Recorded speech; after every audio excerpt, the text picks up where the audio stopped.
I still encourage you to take a look at doing what's called a backdoor Roth IRA. The best way for a backdoor Roth to work is if you don't have a traditional IRA asset.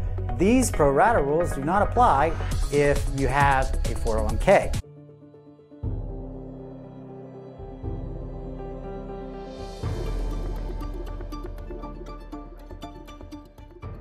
Hi, this is Nathan. Welcome back to Independence Money. More tax talk today on the Roth IRA, do's and don'ts, tips and tricks, 5 mistakes you need to be aware of and hopefully avoid.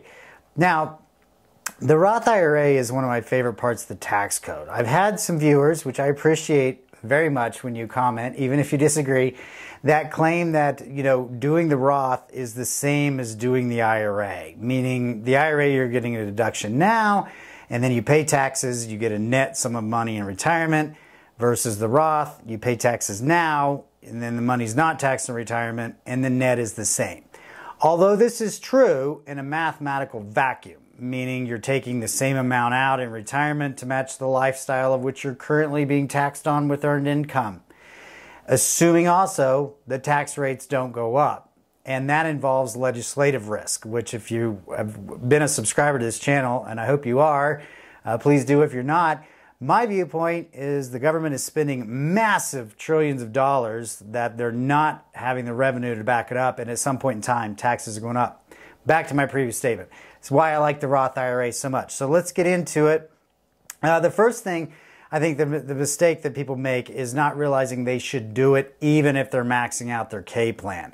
So if you're maxing out your 401k plan, or you even are eligible to have being covered by a retirement plan at work, and you're single and you make $83,000 or more, then an IRA contribution is not deductible, and you may not be able to do a Roth anyway. And then if you're married, it's like 136. Now, if you're not covered by a retirement plan at work, if you're married, it phases out at 228. So big difference there. A lot of Americans that are married aren't making 228, but a lot of them that are and have the eligibility of a retirement plan at work are making more than 136. So even if you are maxing out your plan, I still encourage you to take a look at doing what's called a backdoor Roth IRA. Again, not individual investment advice. This is tax talk. But a backdoor means you're going to contribute to a non-deductible traditional IRA because there's not income limits on that.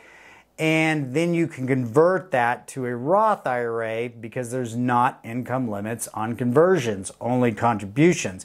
So let's get into mistake number 1. It's the Pro Rata Rule, or cream in the coffee, meaning once you put cream in the coffee, you can't extract it back out of the coffee. So what this rule means, let's say you have a $60,000 traditional IRA and you want to do $6,000 to a non-deductible IRA to convert to a Roth, thinking, well, hey, if I didn't deduct the $6,000 into the non-deductible traditional IRA, I can convert it to a Roth and not owe any taxes. Makes sense unless you hit it with the cream in the coffee rule. In this case, it's pro rata. That is only 10% of the sum of the parts of the tax-deferred $60,000 and the non-tax deductible Roth conversion. That means you'll owe tax on 90% of that non-deductible traditional converting to a Roth. In essence, the best way for a backdoor Roth to work is if you don't have a traditional IRA asset, so the pro rata would not apply. And that brings us to mistake number 2, or in this case, the solution to mistake number 1. And that is the escape hatch of these pro rata rules do not apply if you have a 401k. If your 401k at work allows for you to roll assets from a traditional IRA into your 401k, then you no longer have a traditional IRA. In this case, that $60,000 of your IRA is now 401k money. You have no IRA. You could do the $6,000 non-deductible IRA contribution, convert that $6,000 to a Roth, and not be subject to the Pro Rata Rule, and also not have any tax on the conversion. For those that are self-employed, there is a solo 401k, and our team has helped our clients be able to set those up. If you have questions, email me at team@independence-money.com. And so that takes us to mistake number 3, and that is watch out for grand slams. So if you're going to buy maybe a speculative position in your traditional IRA, let's just stick with this number of $6,000, and you happen to get fortunate or lucky, and that goes to $60,000. Well, now in retirement, that is going to be subject to tax, where you only got the deduction on 6. If you think you can hit some grand slams with investing, might want to consider if that makes more sense to put that in a Roth, so that if that grand slam on rate of return takes place, it's not going to be taxable in retirement. Mistake number 4, not converting regularly and tracking it. Really, if you're going to convert IRAs to Roths, you need to do it systematically, because it needs to be able to make an impactful difference on your tax diversification in retirement.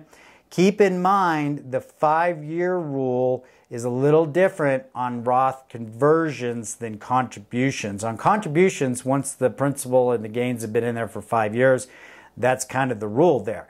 But on conversions, it's a 5-year rule on every single conversion, and so you have to track that to know where you stand on that rule.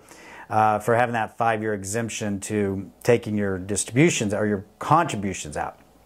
And then number 5, I kind of mentioned this at the top, people that are not wanting to contribute to a Roth because they're fearful of legislative risk. What if they change the rules? It could happen, but generally speaking, Congress is very now-oriented. Now versus later. You can see that by how they're running up the deficit. They're only concerned about spending money now, not the repercussions later. So remember, they like the Roth because you're not getting to deduct that. In fact, on some cases, you're getting taxed on the money that you're converting, or at the minimum, you're getting taxed on the money you're earning and not getting to deduct that into a Roth. That gives Congress more immediate tax revenue now. They're less concerned about the loss of tax revenue in the future. I personally am not considering that a big enough risk to steer me away from Roth contributions and or conversions, or in this topic of the video, the backdoor Roth. I know I drilled down into a lot of data here. We are going to put a link to this article if you'd like to see a more expanded version, or again, hit me up with some comments, and or reach out at team@independence-money.com. Y'all take care. Thank you.